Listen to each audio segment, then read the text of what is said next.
नमस्कार सर्वांना सर्वांचं पुन्हा एकदा स्वागत. चला मित्रांनो, आज आपण बघूया निपुण महाराष्ट्राबद्दल. बघा, निपुण महाराष्ट्राचं जी आर आलेलं आहे 5 मार्च 2025 रोजी की विद्यार्थ्यांमध्ये पायाभूत साक्षरता व संख्याज्ञान कौशल्य विकसित करण्यासाठी राज्यात निपुण महाराष्ट्र अभियानांतर्गत कृती कार्यक्रम राबविण्याबाबत. बघा, या जी-आरचं काही मी तुम्हाला वाचन करून दाखवणार नाही आहे, कारण बऱ्याच जणांचे व्हिडिओ याच्यावर आलेले आहेत. आपण डायरेक्ट कृती कार्यक्रम बघणार आहोत. बघा, कृती कार्यक्रम म्हणजे काय, बघा त्यांची काय अपेक्षा आहे की एका विद्यार्थ्याला नेमकं काय करायचं आहे. ठीक आहे, बाकी तर हे तुम्हाला माहीत झालेलं आहे की याचं ध्येय काय, व्याप्ती काय, कालावधी किती आहे याचा. 5 मार्च ते 30 जूनपर्यंत याचा कालावधी आहे. याचं सूक्ष्म नियोजन करायचं आहे तुम्हाला, सुट्ट्यामधील सरावसुद्धा द्यायचा आहे. ह्या गोष्टी याच्यामध्ये आहे. आणि त्यांच्यानंतर वर्गाचा अपेक्षित अध्ययनस्तर घोषित पण करायचा आहे.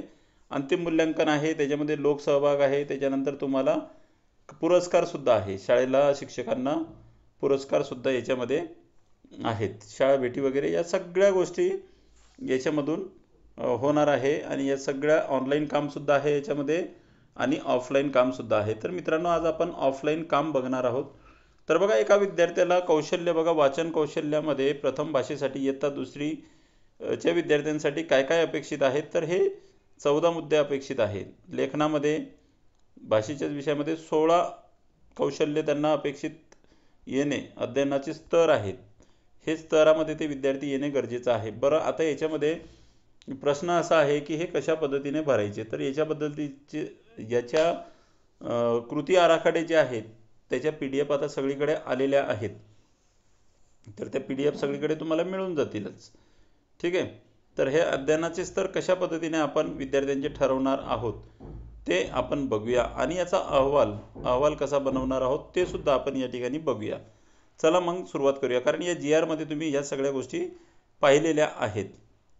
ठीक आहे. याच्यामध्ये परिशिष्ट सुद्धा आहे. परिशिष्ट 3 आणि 4 हे इयत्ता 3री व 5वीसाठी आहे. आणि परिशिष्ट 1 आणि 2 हे इयत्ता 2रीसाठी आहे. 6वी 7वी वाल्यांसाठी ऐच्छिक विषय आहे. जर तुम्हाला घ्यायचं असेल तर तुम्ही घेऊ शकता, अदरवाईज तुम्ही नाही घेतलं तरी पण चालेल. बघा, कृती कार्यक्रम आराखडा जो आहे की नाही, तर तो मी तुम्हाला व्यवस्थित दाखवणार आहे. या ठिकाणी तुम्हाला फक्त परिशिष्ट 2 म्हणजे अहवाल इथं दाखवलेले आहेत. चला मग आपण बघूया कृती कार्यक्रम आराखडा. बघा मित्रांनो, आता तुम्हाला प्रत्यक्ष कामाला सुरुवात करायची आहे. सुरुवातीला तुम्हाला ऑफलाईन काम करायचं आहे. समजा आपण सुरुवातीला इयत्ता 2री बघूया. ठीक आहे, इयत्ता 2रीचं आपण हे बघूया. कृती कार्यक्रम अंतर्गत अध्ययन क्षमता पडताळणी नमुना परिशिष्ट 1 बघू. आता याच्यामध्ये काय करायचं आहे तुम्हाला, सुरुवातीला सर्व विद्यार्थ्यांची नावं लिहून घ्यायची आहेत. विद्यार्थ्यांची नावं लिहून घेतल्याच्या नंतर मग तुम्हाला सुरुवात करायची आहे स्तरापासून. तर पहिला स्तर आहे की वर्णमालेतील सर्व अक्षरे व त्याचे ध्वनी उच्चार ओळखत नाही. बघा, सर्व अक्षरे. ठीक आहे, वर्णमालेतील जे अ आ इ ई क ख ग ग ग आहेत ते ओळखत नाही. जर तुमचा विद्यार्थी याच्यातच असेल तर इथे टिक मार्क करायची. ठीक आहे, या 1 नंबरमध्ये समजा पहिला विद्यार्थी जो कोणी असेल तर विद्यार्थ्याची इथे टिक मार्क करायची. ओळखत नाही, मग ओळखत नाही याचा अर्थ पुढचं त्याला काहीच येत नाही. म्हणजे पुढचे ते 14ही स्तरामध्ये तो 0 राहणार आहे. म्हणजे हा तुमचा पहिला विद्यार्थी कोणत्या स्तरात असेल, तर पहिल्या स्तरात असेल. ठीक आहे. समजा आता 2रा विद्यार्थी आपण गेलो, त्याला ओळखत नाही असं नाही, तो सगळेच ओळखतो. म्हणजे तुम्ही डायरेक्ट 2ऱ्या स्तरापासून सुरुवात करायची. वर्णमालेतील सर्व अक्षर व त्याचे ध्वनी उच्चार ओळखतो. त्याच्यानंतर 3ऱ्या स्तरात जायचं की तोच विद्यार्थी सर्व अक्षर आणि स्वरचिन्ह यांच्या मदतीने तयार होणारे 2 अक्षरी शब्द वाचतो. जसं मामा, काका, ज्याच्यामध्ये स्वरचिन्ह वगैरे येत आहेत. स्वरचिन्ह म्हणजे काय मित्रांनो, ज्याच्यामध्ये मात्रा, विलांटी, उकार वगैरे हे असतात, त्याला आपण स्वरचिन्ह म्हणू शकतो.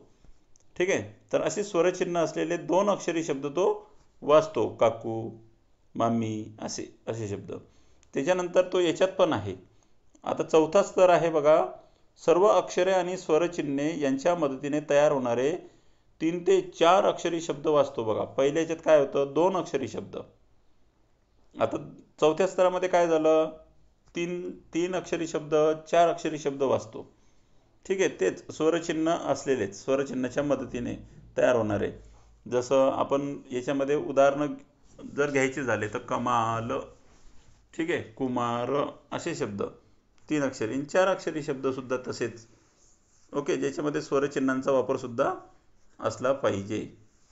ठीक आहे. त्याच्यानंतर तो याच्यात पण आहे. त्याच्यानंतर तुम्ही गेलात 5व्या स्तरात. बघा, मजकुरातील साध्या विरामचिन्हांची तो दखल घेतो. बघा, साधे विरामचिन्ह कोणते म्हणायचे? बघा, विरामचिन्ह भरपूर आहेत, पण याच्यामध्ये काय सांगितलं की साध्या विरामचिन्हांची दखल घेतो. साध्या म्हणजे काय? पूर्णविराम, स्वल्पविराम, प्रश्नचिन्ह, उद्गारवाचक चिन्ह. ठीक आहे. तर किमान ह्या साध्या विरामचिन्हांची तो दखल घेतो. बरं, जर इथे जर तो थांबला, जर तो दखल घेत नाहीये, ठीक आहे, त्या चिन्हांची दखल तो घेत नाही, तर तुमचा विद्यार्थी इथेच थांबणार. त्याच्या पुढचे स्तर त्याचे चेक करायचेच नाही. ठीक आहे. नंतर मग आपण कृती आराखडा पाहणार आहोत. मी स्वतः तयार केलेला आहे कृती आराखडा. त्यानुसार तुम्ही कृती आराखडा सुद्धा तयार करणार आहात. त्याच्यामुळे तुम्हाला कृती आराखडा बनवायला सुद्धा सोपं जाईल. ठीक आहे. तर इथे साध्या विरामचिन्हांची जर तो दखल घेत असेल तर मग 6व्या स्तरामध्ये जायचं.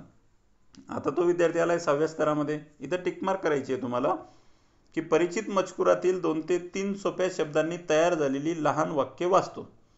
परिचित मजकूर म्हणजे आपल्या धड्यामधील कोणताही मजकूर त्याला वाचायला सांगायचा. 2 ते 3 सोप्या शब्दांनी तयार होणारा 2 ते 3 शब्द असणारे शब्द, समजा सर्व मुले बसली, असे जे असतील तर अशी लहान वाक्य तो वाचतो. ठीक आहे. ज्याच्यामध्ये जोडाक्षर नाही आहे, ज्या वाक्यांमध्ये जोडाक्षर नाही आहे, अशी 2 ते 3 सोपी शब्द तो वाचत आहे.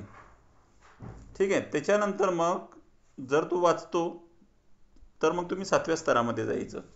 बघा, परिचित मजकुरातील 2 ते 3 सोपे शब्द. पहिल्या याच्यात पण 2 ते 3 सोपे शब्द होते, याच्यात पण 2 ते 3 सोपे शब्द आहे, पण जोडाक्षर युक्त. आता याच्यामध्ये जोडाक्षर म्हणजे एखाद्या शब्दाला तरी तुमचं जोडाक्षर असायला हवं, असे 2 ते 3 वाक्य तो वाचतो.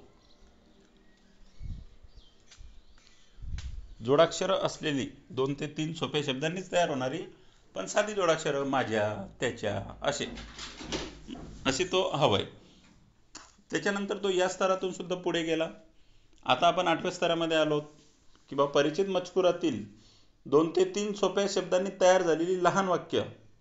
आता बघा, तेच 2 ते 3 सोपे शब्दांनीच, पण लहान वाक्य अचूकपणे विरामचिन्हासह, आरोह अवरोहसह आणि योग्य गतीने वाचतो.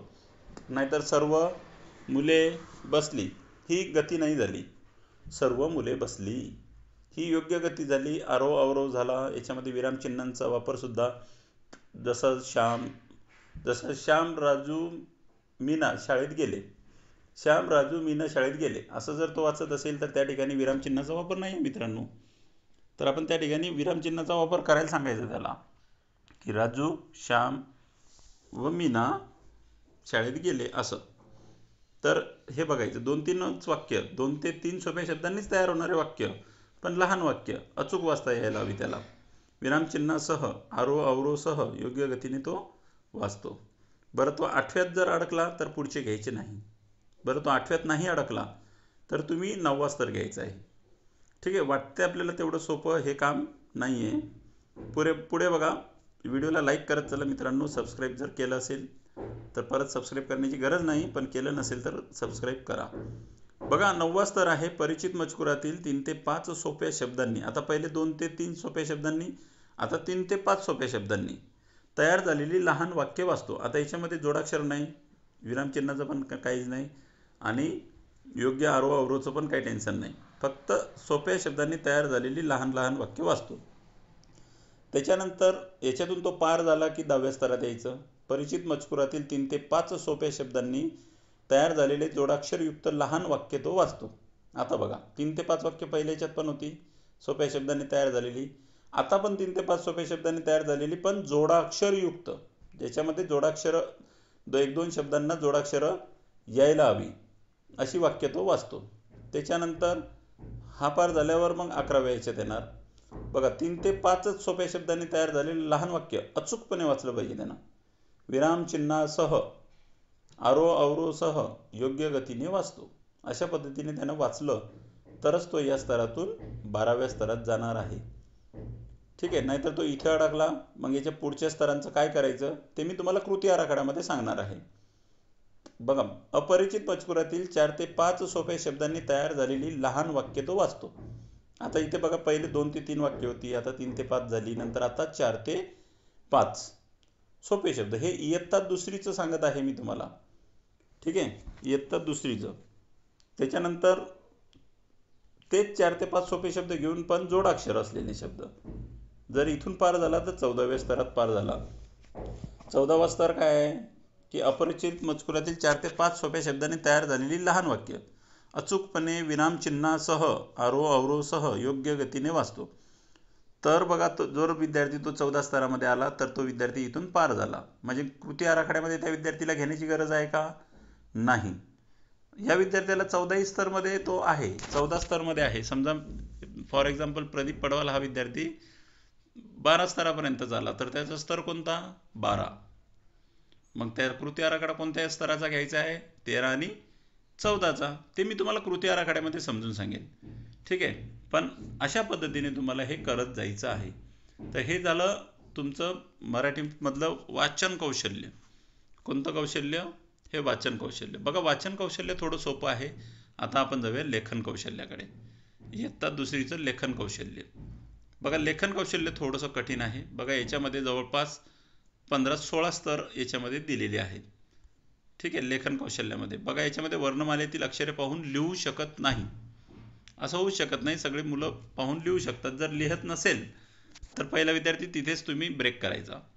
त्याच्यानंतर दुसरा स्तर आहे वर्णमालेतील अक्षरे पाहून लिहितो. त्याला अंकलिपी द्यायची वगैरे किंवा फळ्यावर लिहून द्यायचं.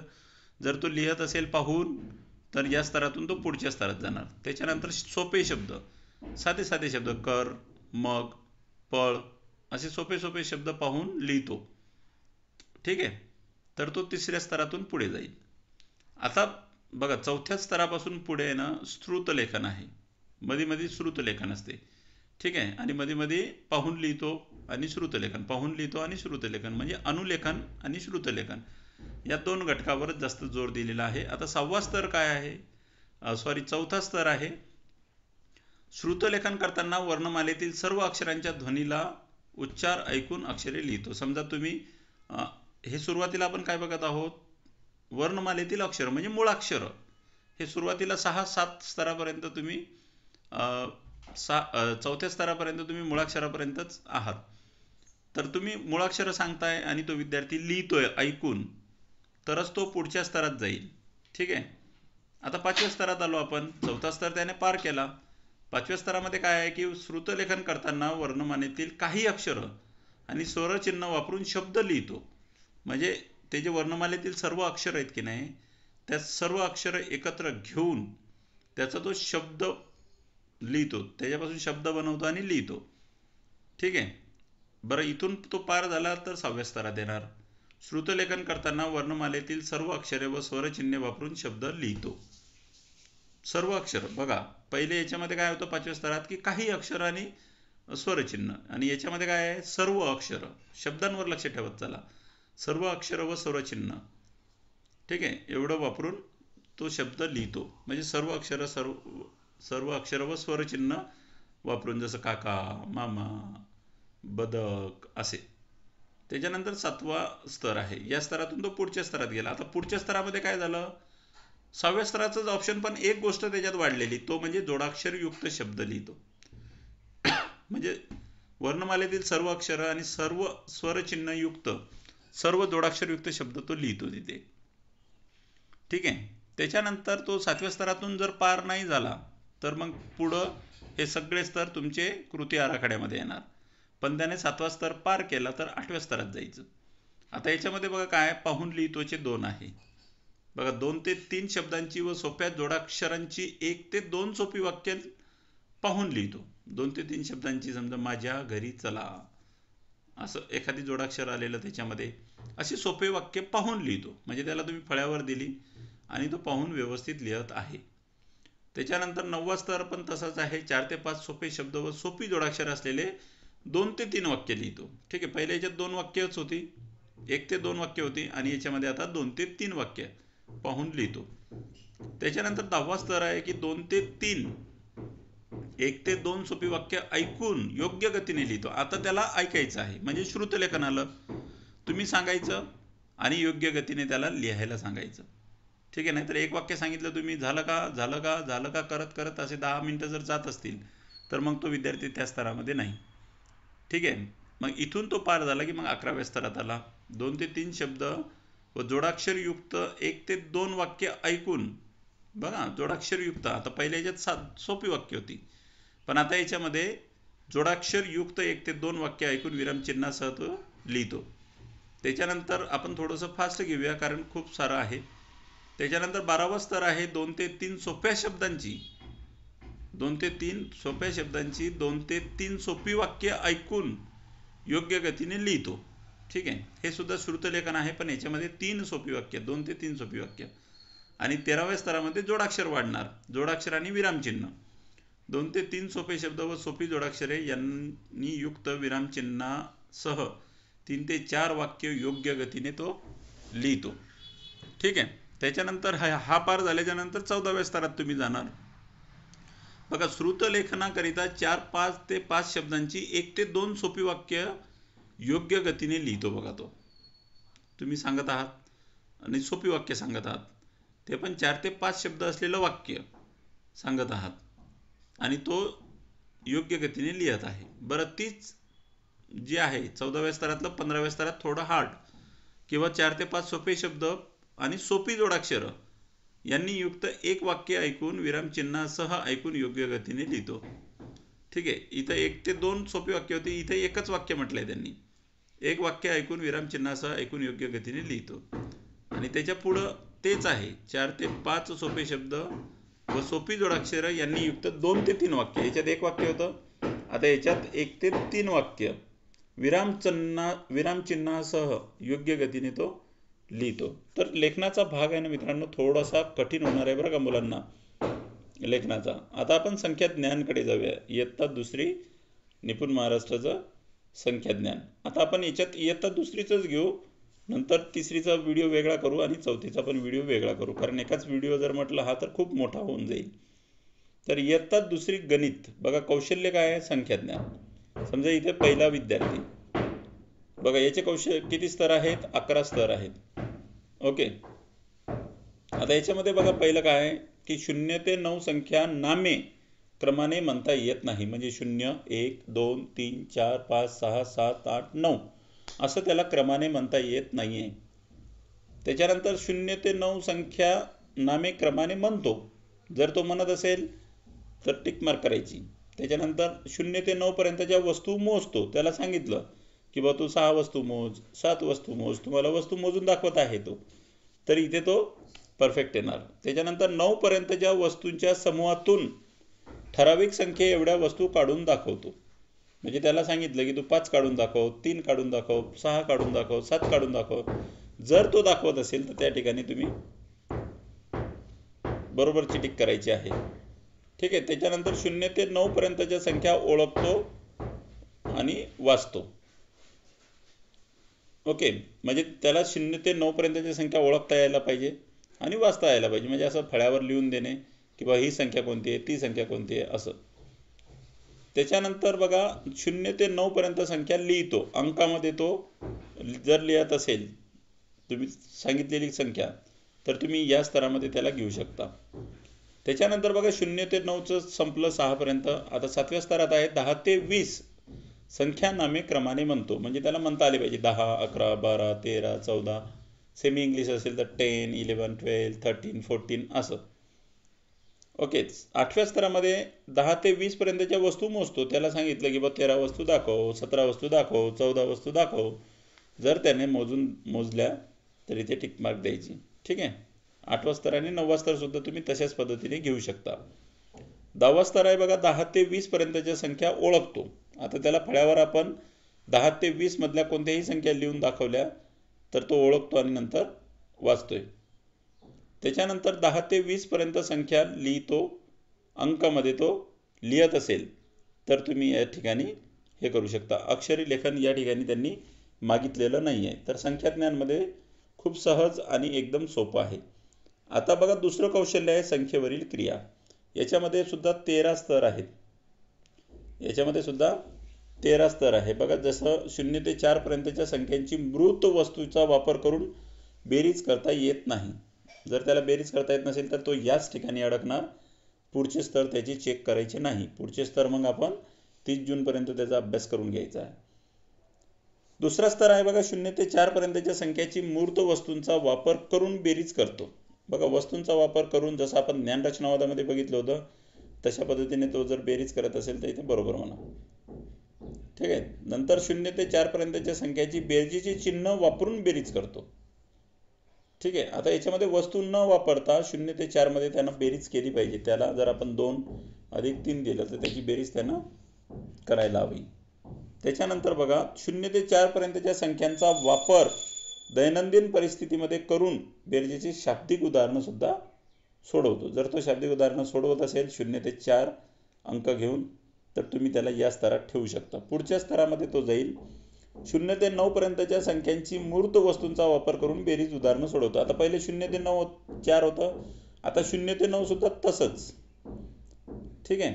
पहिले बेरीज आहे, नंतर मग बेरजेचे चिन्ह वापरून आहे, नंतर शाब्दिक उदाहरण आहे. ठीक आहे. म्हणजे 5वं 6वं 7वं. आता 8व्या स्तरापासून वजाबाकी सुरू होते. आता वजाबाकी सुद्धा तशीच 0 ते 4 पर्यंतच्या संख्यांची मूर्त वस्तूंचा वापर करून वजाबाकीची उदाहरणं सोडवतो. आणि नंतर वजाबाकीचं चिन्ह 9व्या स्तरामध्ये आणि 10व्या स्तरामध्ये शाब्दिक उदाहरण. ठीक आहे. तसंच 0 ते 9चं वजाबाकी आणि वजाबाकी, आणि शेवटचा ऑप्शन आहे बघा शाब्दिक उदाहरण. तर हे 3 स्तर आहेत की जे एकमेकाशी कनेक्टेड आहेत. तर यानुसार ज्या ज्या स्तरामध्ये तुमचा विद्यार्थी आहे त्या स्तरात तुम्ही भरायचा आहे. त्याच्यानंतर त्याचा इथे बघा, अध्ययन क्षमता पडताळणी नमुना परिशिष्ट 2. समजा इथे पहिला विद्यार्थी तुम्ही लिहिला, तर वाचन कौशल्यामध्ये कोणत्या स्तरापर्यंत तो आला आहे, तर 12व्या स्तरापर्यंत आला तर 12 स्तर. लेखनामध्ये कोणत्या स्तरापर्यंत आला, 10व्या स्तरापर्यंत आला म्हणजे इथे 10. संख्याज्ञानमध्ये तो 11 स्तरापर्यंत आला तर 11. ठीक आहे. संख्येवरील क्रिया जर तो 11व्या स्तरापर्यंत आला तर 11. तर अशा पद्धतीने तुम्हाला इयत्ता दुसरीचं कृती कार्यक्रम अध्ययन क्षमता पडताळणी नमुना भरायचा आहे. आपण लगेच पुढच्या व्हिडिओमध्ये तिसरीचा आणि चौथीचा पाहणार आहोत. तिसरीचा 1, तिसरी आणि चौथी 5वी हे एकत्र असल्यामुळे तो एकाच व्हिडिओमध्ये होऊन जाईल. चला तर मग भेटूया पुढच्या व्हिडिओमध्ये लगेचच.